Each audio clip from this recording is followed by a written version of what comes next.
warahmatullahi wabarakatuh. Alhamdulillahirabbil alamin. Assalatu wassalamu ala asrafil anbiya'i wal mursalin wa ala alihi wa ashabihi ajmain. Bapak, ibu-ibu, kaum muslimin, jamaah salat maghrib yang dimuliakan Allah, kembali kita bersyukur kepada Allah atas segala karunia-Nya. Salawat dan salam untuk Nabi kita Muhammad sallallahu alaihi wasallam. Bapak Ibu yang saya muliakan, malam ini kita akan bahas surat Al-Qiyamah, surat 75, mulai ayat 26 sampai ayat yang ke-36. Kalau nanti tidak selesai, kita lanjutkan di nanti subuh di ahad kelima ya. Kita baca ayatnya. Auzubillahi minasyaitonirrajim. Kalla iza balagatit taraqi wa qila man raq wa zanna annahu al-firaq wal taffatis saqu bis-saq ila rabbika yawma izinil masaq fala saddaqa wala salla walakin kazzaba wa tawalla summa zahaba ila ahlihi yatamatta aula laka fa aula summa aula laka fa aula ayahsabul insanu ayutraka sudah.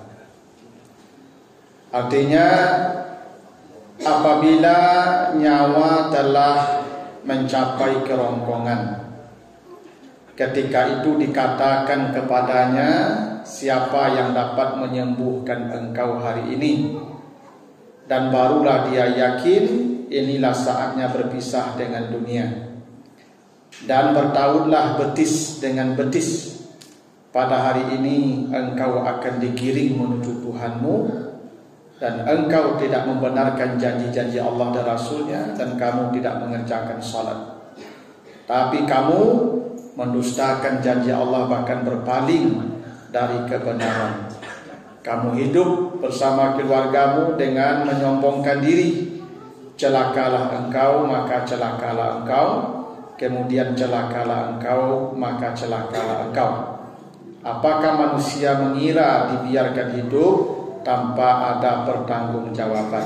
Nah, itu arti sederhananya Bapak ya, surat Al-Qiyamah ayat 26 sampai 36.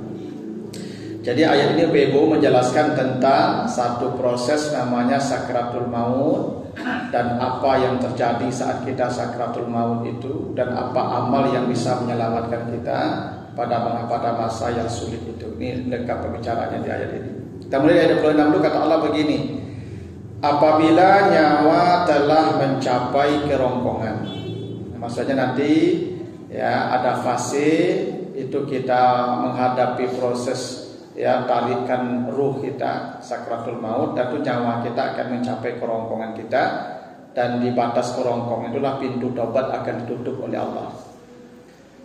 Sebelum nyawa ke kerongkongan, sebanyak apapun dosa kita itu diterima taubat kita. Tapi kalau sudah sampai di sini, itu pintu taubat ditutup oleh Allah. Kata Nabi begitu, semua dosa hamba akan diampuni Allah selama nyawanya belum mencapai kerongkongan. Nah, kata taraki ini Bapak Ibu, di terjemahannya diartikan dengan kerongkongan. Tapi sebenarnya kerongkongan itu bukan taraki ya, bahasa Arabnya. Kalau kerongkongan itu bahasa Arabnya halkum atau hulkum atau halak ya, jadi kerongkongan itu bisa disebut halak atau hulkum ya. Makanya di surat di surat Al-Waqiah ya, falaula iza balagatil hulkum, ada hulkum di situ ya, kerongkongan. Nah, taraki ini dari kata raqa. Raqa itu artinya naik. Jadi sesuatu yang naik itu bahasa Arabnya raqa. Makanya menaikkan jin itu bahasa Arabnya ruqyah. Jadi meruqyah itu artinya menaikkan jin. Jin itu udah masuk ke kita. Dia jin itu tempatnya tinggi itu di langit. Tapi dia turun, lalu dia bertempat ke tubuh manusia. Nah, diangkat kembali ke tempatnya yang tinggi itu. Mengangkat jin itu bahasa Arabnya ruqyah ya. Jadi meruqyah jin itu mengangkat jin kembali. Jadi raqa itu artinya naik ya, naik. kematian kita disebut taraki. Kenapa disebut taraki? Karena mati itu prosesnya naik dari kaki ke atas. Nah, jadi kita nanti kalau akan menghadapi sakratul maut, maka proses mati kita ini bermula dari ujung-ujung jari kita. Jadi yang pertama kali merasakan tarikan mati itu adalah ujung jari kaki. Jadi dari ujung jari itu dia naik perlahan-lahan terus ke atas sampai ke kerongkongan. Nah ini kalau sudah sampai ke kerongkongan biasanya kita caki ya. Nah itu biasanya lah sampai kerongkongan itu. Nah, nanti terakhir tarikannya di ubun-ubun. Karena kata Allah lanas fa'am bin nasiyah ya. Tarikan terakhir nanti di ubun-ubun. Itu makanya ketika Nabi melayat jenazah Abu Salamah. Jadi Abu Salamah ini meninggal setelah perang Badar. Jadi Abu Salamah dapat luka yang serius. Nah, dulu kan tidak ada medis secanggih sekarang ya. Jadi kalau luka-luka serius itu memang darah banyak dan dia kehabisan darah, tidak bisa transfusi darah seperti sekarang kan. Maka 1-2 hari setelah perang Badar itu Abu Salamah meninggal dunia di rumahnya, di rumah Ummu Salamah. Ketika meninggal dunia itu, maka Nabi melayat bersama sahabat. Nabi buka itu muka Abu Salamah. Maka tampaklah oleh sahabat mata Abu Salamah itu terbelalak. Jadi nampaklah mata Abu Salamah ini putih terbelalak. Tak buka matanya putih gitu. Sahabat bisik-bisik ya, dikira sahabat nih kalau mata putih begini matinya tidak baik. Dan Nabi tahu sahabat bisik-bisik. Maka Nabi berkata, setiap manusia ketika ditarik nyawanya, kata Nabi, maka mata itu mengikuti tarikan ruh ke ubun-ubun. Itu kenapa mata itu terbalik dan memutih. Jadi ketika ditarik ke ubun-ubunnya, itu mata itu terbalik, dia mengikuti tarikan itu. Itu maka orang kalau mati matanya putih.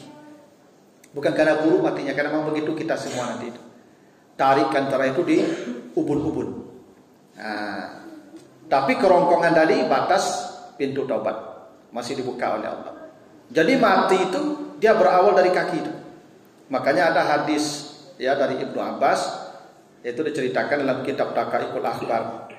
Ketika kita menghadapi kematian itu malaikat datang ke kaki. Dan dia hendak menarik dari kaki, maka kaki menolak.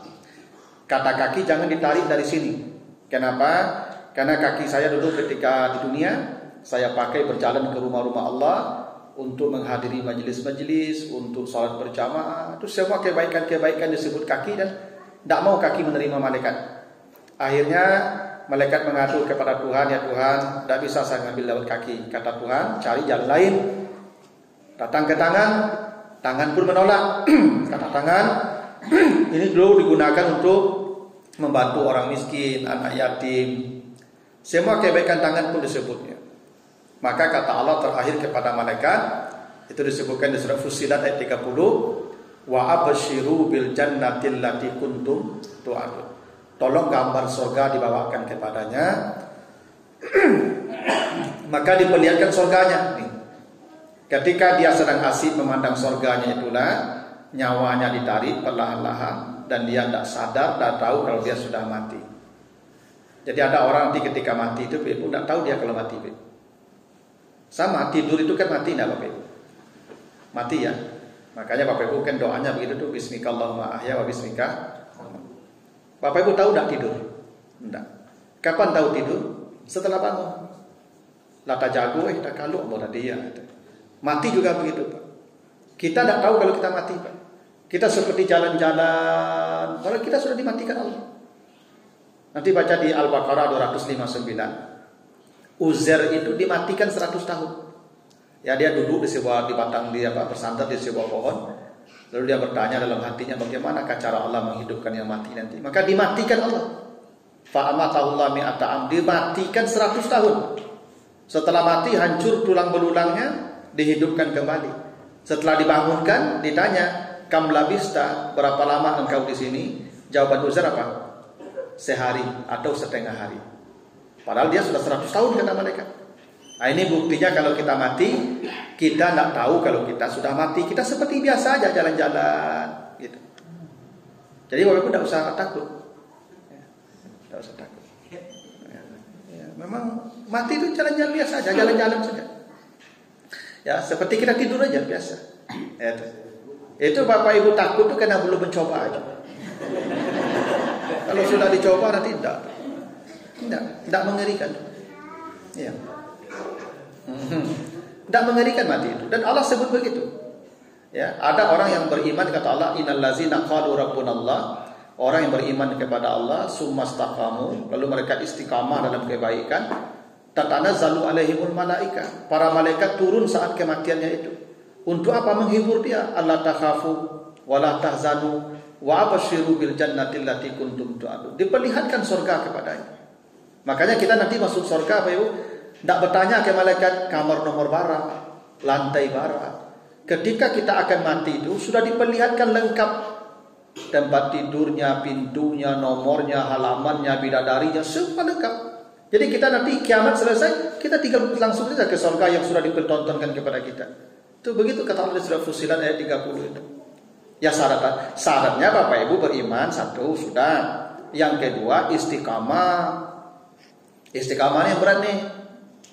Ibu melakukan amal, yang amal itu tidak putus-putus. Ambil satu saja tapi tidak putus. Amal bersedekah Ustaz, tiap hari 2.000, tapi yang putih-putih ya. Pokoknya setiap hari 2.000, setiap hari 2.000 sampai mati. Nanti rasakanlah mati Bapak Ibu, Anda percaya. Nikmat. Ya. Ambo tahajud Ustaz tiap malam ah. Tak boleh putih dah. Ambo baca Quran Ustaz 10 ayat tiap hari, 10 ayat tiap hari ya. Tak boleh putih. Yang berat itu istiqamahnya. Yang dijamin Allah tu orang beriman dan istiqamah dalam satu amal. Bukan beramal, dia istiqamah beramal dalam satu kebaikan. Nah, istiqamah itu yang membuat matinya begitu nikmat.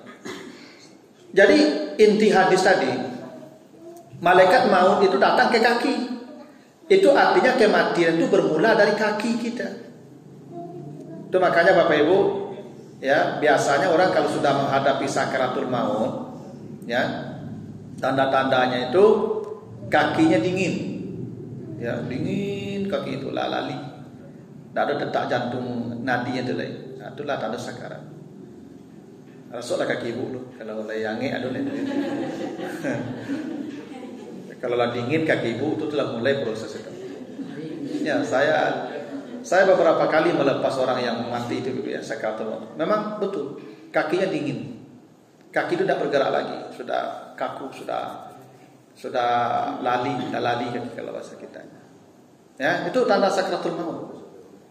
Nah, tapi Bapak Ibu besok kalau ada keluarga dingin kakinya kan jadi sawi lagi. Tak dingin ada kelamuang ya. Kecameh ya. Jadi mati itu kenapa disebut taraki? Ya.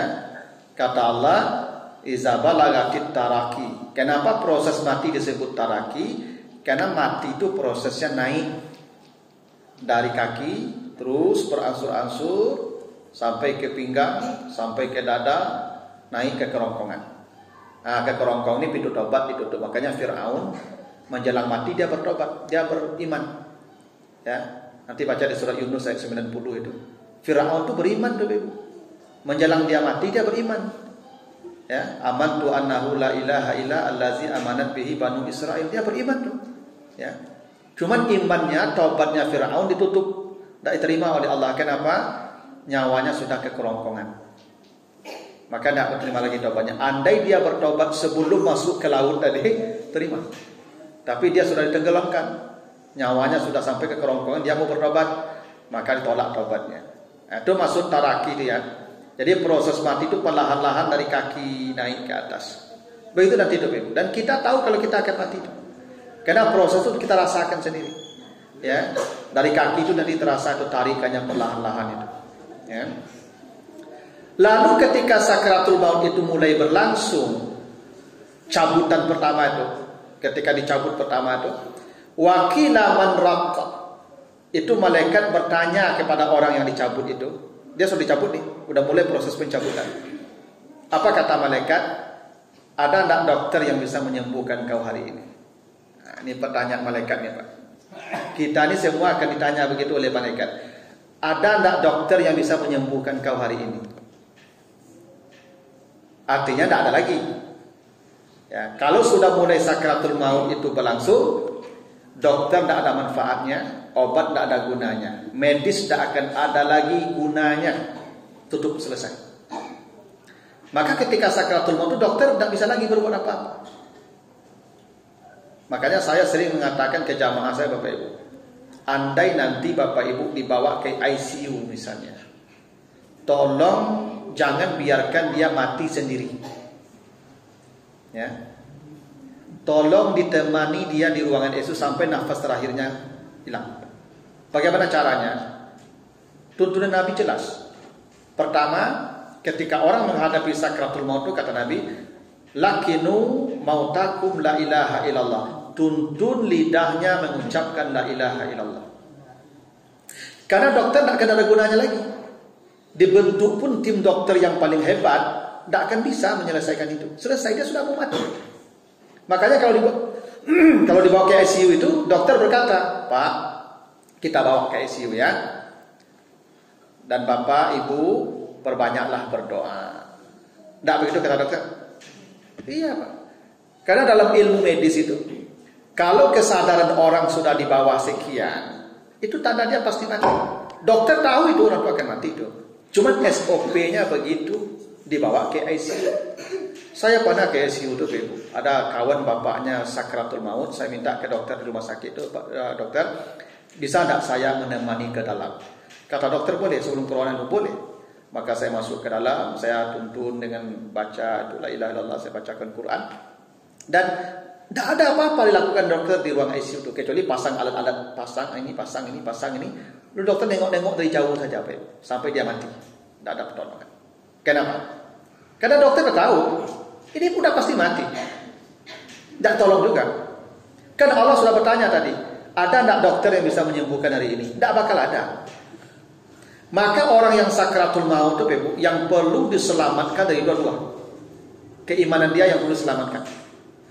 Kalau nyawanya sudah selesai, mau dicabut, tapi imannya masih bisa diselamatkan. Karena dua yang dicabut ketika akan mati itu, malaikat maut mencabut nyawanya, setan mencabut imannya. Maka celakalah Bapak Ibu ketika akan mati itu, nyawanya tercabut, imannya pun tercabut. Maka menyelamatkan iman itu satu, bacakan la ilaha illallah sampai dia mengucapkannya. Kalau lidahnya sudah bergetar mengucapkan la ilaha illallah, walaupun tidak berbunyi tapi nampak lidahnya bergerak, maka sudah. Kata Nabi, siapa yang akhir kalamnya la ilaha illallah dakhalal jannah, dia masuk surga langsung. Mati dalam beriman. Tapi boleh jadi Bapak Ibu, di saat sakratul maut lidah kita dikunci Allah. Karena bisa jadi lidahnya dikunci, Pak. Karena kaki sudah dikunci, tangan sudah dikunci, mata sudah dikunci, semua sudah dikunci itu. Lidah pun bisa jadi dikunci pula di saat sakratul maut, sehingga tidak bisa lagi bergerak mengucapkan la ilaha illallah.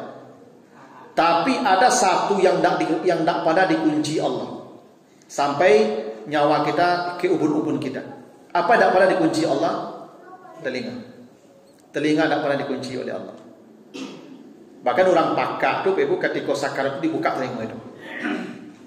Apa perintah Nabi ketika orang sakarat itu? Kalau lidahnya dikunci, Iqra'u ala mautakum Yasin. Bacakan Yasin kepada dia yang sakarat. Ya bukan hanya Yasin ya, tapi Al-Quran. Kenapa dibacakan Al-Quran ketika dia sakarat itu? Jawabannya di Al-A'raf 204. Apa kata Allah di surat Al-A'raf 204? Fa iza quri al-Quran fastami'u lahu wa ansitu la'allakum turhamun. Bila dibacakan Al-Quran, dia mendengar itu bacaan Al-Quran, maka Allah akan berikan dia rahmatnya. Dan kata Nabi, orang tidak akan masuk surga dengan amalnya. Tidak ada orang masuk surga dengan amalnya, kecuali yang membawa dia masuk surga itu rahmat Allah. Dan rahmat Allah tadi di mana? Ketika telinganya mendengarkan bacaan Al-Quran. Kalau ada orang sakratul maut, kita bacakan dia Al-Quran sampai nafas terakhirnya, maka dia dianggap mati dalam rahmat Allah. Artinya dia mati, surga menanti dia. Tidak hebat Bapak ya? Ini hebatnya bantuan kita kepada orang yang sakratul maut. Dan Ini pentingnya kita punya anak-anak yang saleh. Dia tahu apa yang harus dia lakukan ketika bapaknya menghadapi sakratul maut. Ketika bapak ibunya sakratul maut, bukan tangisan yang dibutuhkan bapak ibunya. Bukan pelukan, bukan. Yang dibutuhkannya selamatkan iman dia. Caranya, bisikan la ilaha illallah ke telinga dia sampai dia baca. Andai lidah dia tidak bisa mengucapkan, maka dia akan berpindah ke telinga yang lain untuk membacakan Al-Quran. Dan mati dia dalam rahmat Allah kalau Al-Quran dibacakan sampai nafas terakhirnya. Ini penting untuk anak-anak kita, Bapak Ibu. Saya pernah ke sebuah rumah sakit sama kawan-kawan, Ibu. Lalu lewat di sebuah itu bangsal. Ada ibu-ibu yang sudah sekarat, ya, udah nafasnya udah terengah-engah. Yang anak-anaknya ngobrol saja di teras. Ke ibu lah sekarat. Lalu dipanggil oleh kawan saya, Bapak, Bu, ini siapa yang punya orang tua ini? Kata anaknya, kami. Pak, ini orang tua Bapak sudah sakratul maut. Tolong bacakan la ilaha illallah ke telinganya, bacakan Quran ke telinga dia. Ini bukti anak-anak tidak paham agama, tidak paham. Ya. Jadi nanti kalau sakratul maut, Bapak Ibu, bantu. Dan ya kalau perlu tidak perlu dibawa ke ICU kalau memang sudah begitu keadaannya. Ya, saya punya guru Bapak Ibu, ya, guru bahasa Arab ya di UIN. Jadi ketika beliau akan meninggal di rumah sakit di SPH itu, mau dibawa dokter ke ICU, tak mau. Saya tidak usah dibawa ke ICU ya dok. Saya biarkan meninggal di kamar ini. Sudah, mohon saya izinkan saya di kamar ini sampai meninggal dunia. Diizinkan di pihak rumah sakit. Anak-anaknya, keluarga dipanggil semua. Kata beliau, nanti kalau hilang kesadaran saya, jangan tinggalkan saya. Tuntun la ilaha illallah dan bacakan Quran ke telinga saya. Betul Bapak, sampai membaca la ilaha meninggal dunia.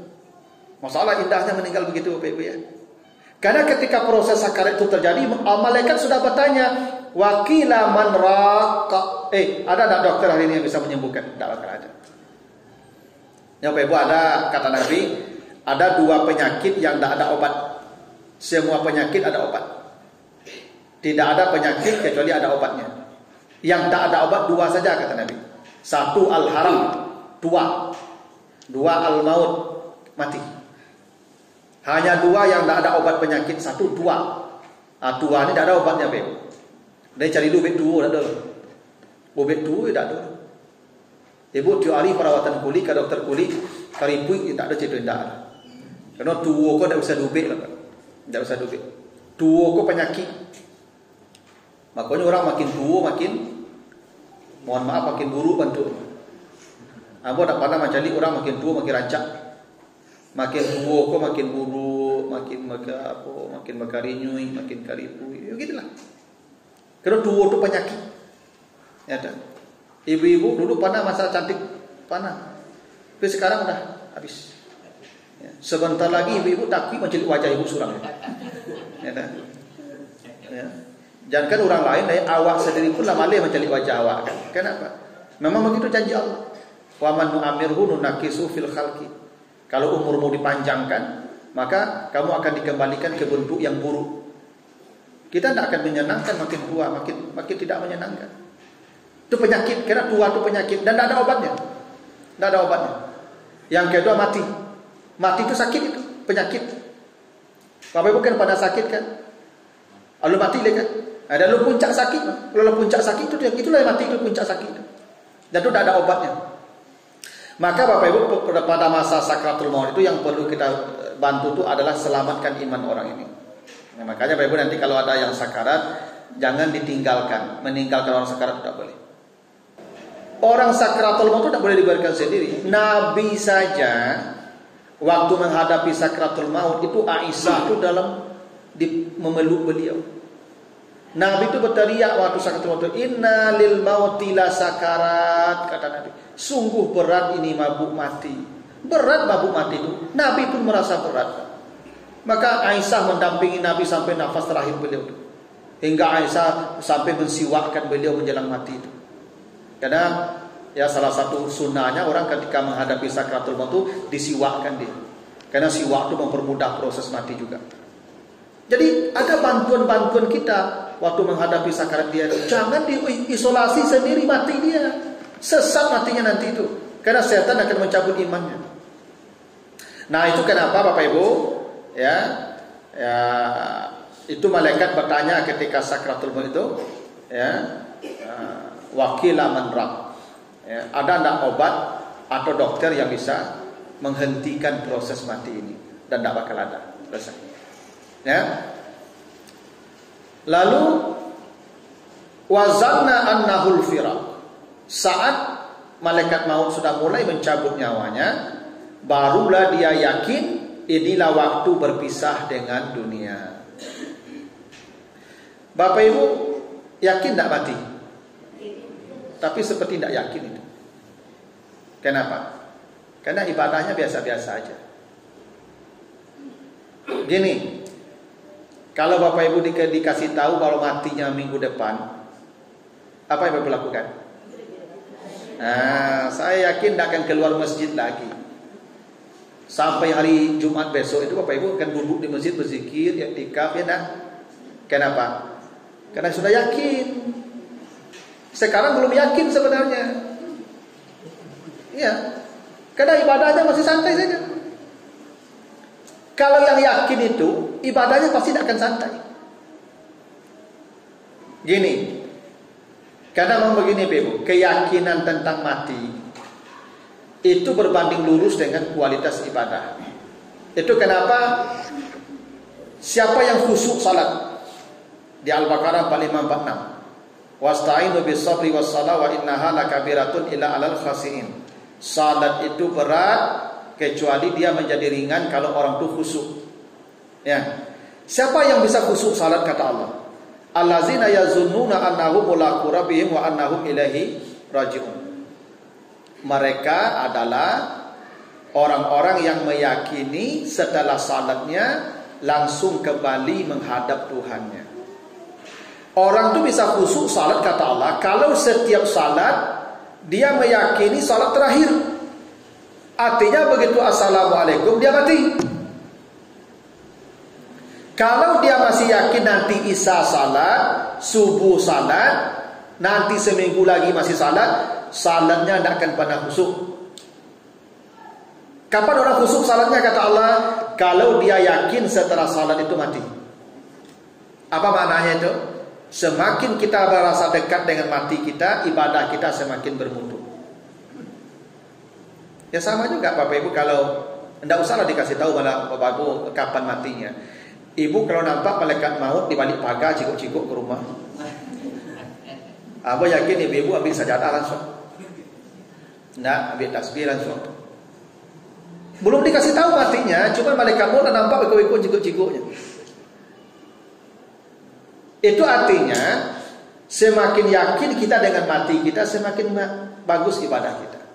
Maka ibadah kita yang santai-santai tetap mati kita belum yakin sepenuhnya mati. Walaupun kita percaya mati. Nah, ketika sudah mulai proses sakarat itulah keyakinan kita 100%. Karena begini Ibu, pengetahuan kita ini ada 3 tingkatnya. Ada namanya ilmu yakin, ada namanya ainul yakin, ada namanya hakul yakin.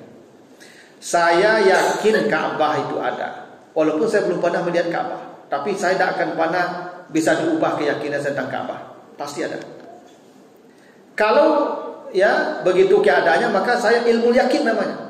Yakin. Walaupun saya belum melihatnya. Tapi kalau diperlihatkan gambarnya, videonya ke saya tentang itu namanya ainul yakin. Sudah saya lihat dengan mata saya. Dan kalau sudah saya datang ke sana, saya pegang Ka'bah itu namanya hakul yakin. Kematian juga begitu. Semua kita sekarang yakin mati.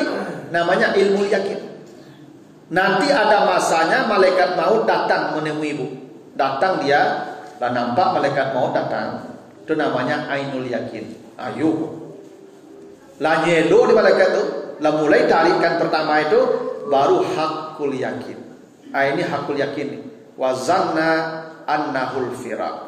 Di saat ditarik nyawanya itulah dia baru yakin, seyakin-yakinnya dia akan berpisah dari dunia.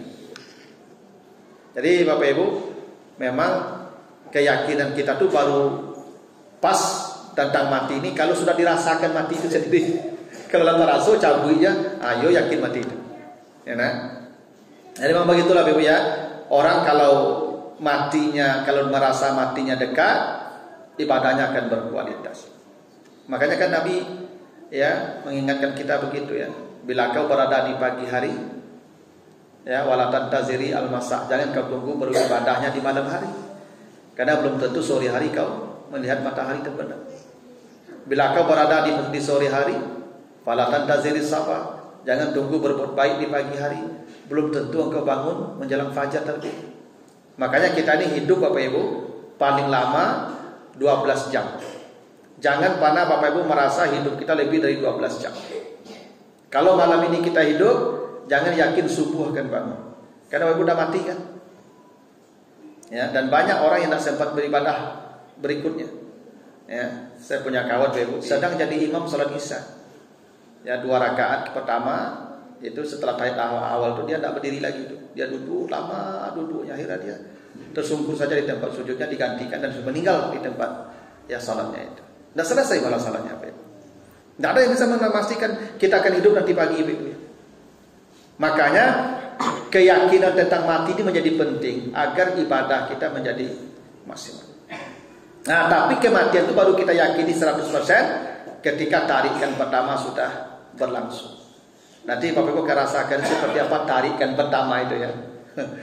Ya, tapi ya kematian itu kan 2 jenis ya, karena malaikat yang nyabut juga 2 kan. Satu malaikat yang mencabut namanya wan nazi'at, yang kedua namanya wan nasyitat. Kalau Bapak Ibu ditemui malaikat wan nazi'at, maka celakalah Bapak Ibu, itu sakitnya Masya Allah. Kalau ditarik kasar.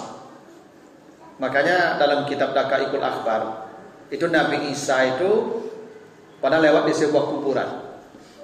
Lalu murid-muridnya minta, ya Nabi Allah, tolong berdoalah engkau, tolong orang hidup orang mati ini dihidupkan Allah. Berdoa Nabi Isa, hidup orang mati itu, naik dia ke atas. Ditanya oleh Nabi Isa, berapa lama engkau di sini? Jawaban dia sudah 500 tahun. Artinya dia sudah mati 500 tahun lamanya. Apa yang kau rasakan selama 500 tahun, kata Nabi Isa? Apa jawaban dia? Sakit mati dulu belum hilang rasanya.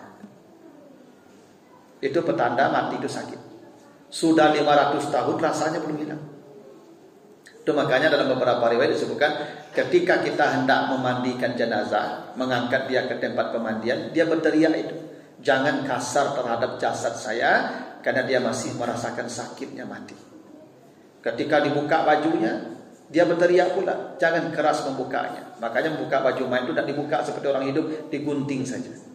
Itu maka Nabi itu dimandikan tanpa membuka baju, kata para sahabat. Kami memandikan Rasulullah tanpa membuka baju beliau setelah itu. Karena memang sakit dibuka itu. Maka biarkan saja pakai baju atau kalau digunting saja.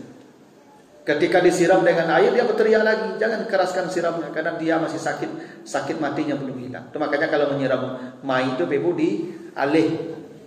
Jo tangan disiram, air kok langsung ke tubuhnya loh, sakit. Tapi ditampung pakai telapak tangan. Maka Ibu kalau memandikan jenazah tuh lambe-lambe, jangan jo kompresor bertembak jo memandikan oto sakit itu mah. Ya Pak, tidak pula sudah tembak modeko loh Pak. Maka ada orang tuh Pak pakai selang air keran PDM itu kan kancang tembak itu. Itu langsung ke main tuh tidak boleh tuh Pak. Dimasukkan ke ember, diambil pakai gayung lalu disiram ke tangan kita. Begitu cara memandikannya. Itu makanya yang paling afdal memandikan mayat itu adalah anak-anaknya sendiri.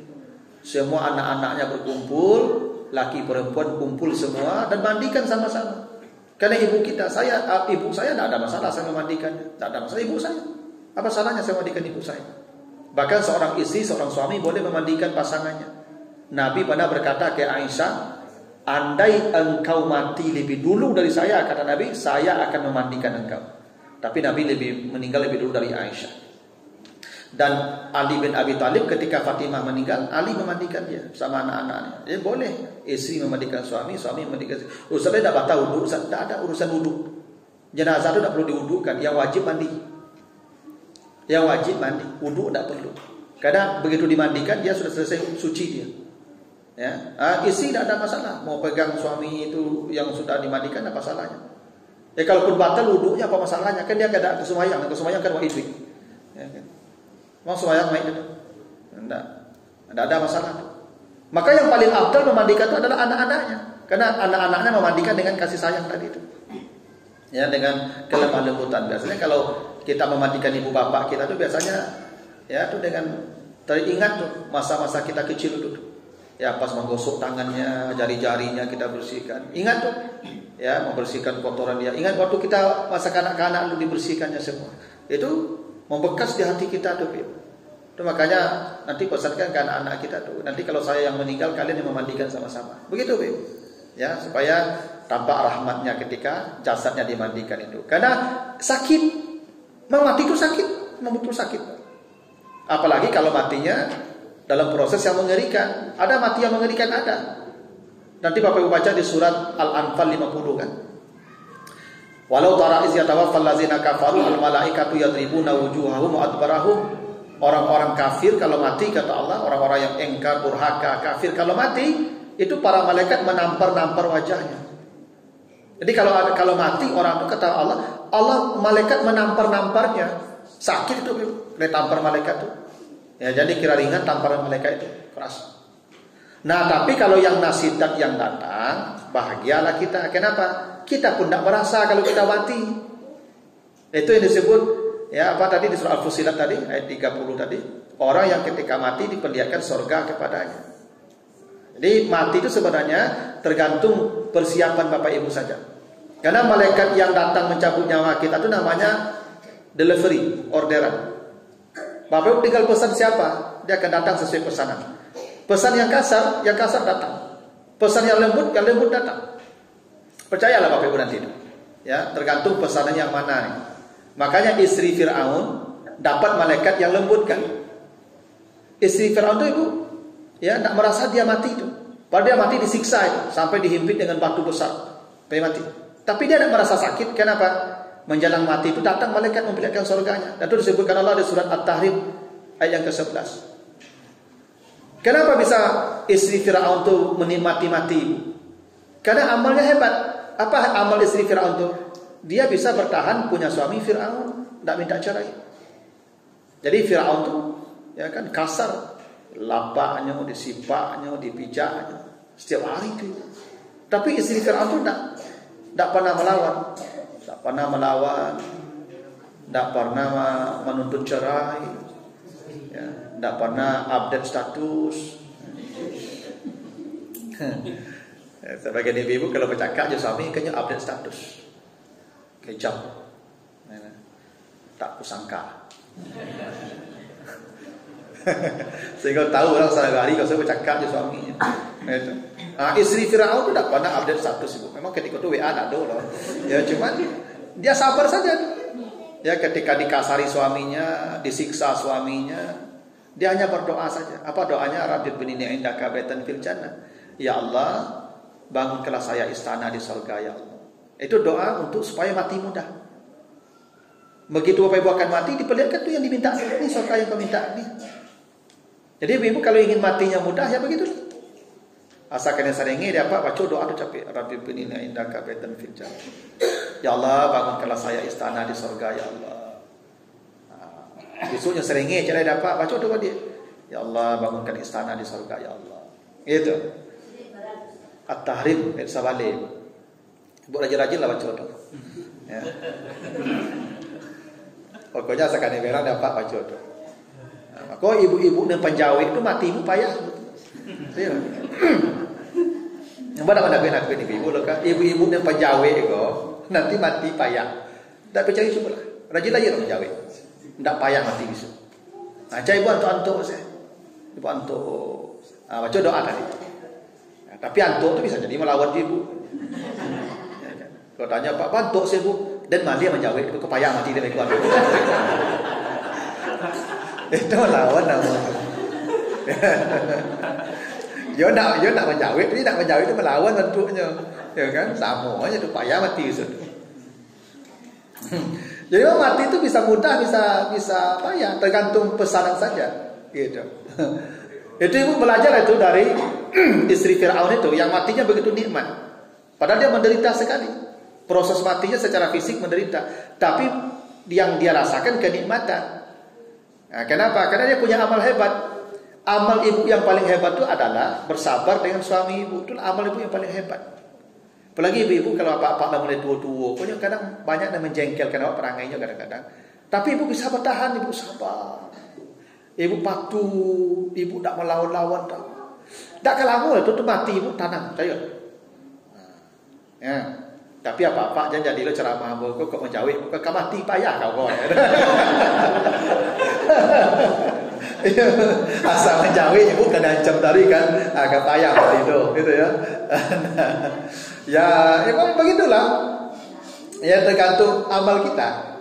Memang bersabar itu tak mudah, betul. Kan kata Allah begitu kan, am hasibtum anta tadkhulul jannah wa lam ya'lamin lahul ladzina jahadu minkum wa ya'lamis sabirin.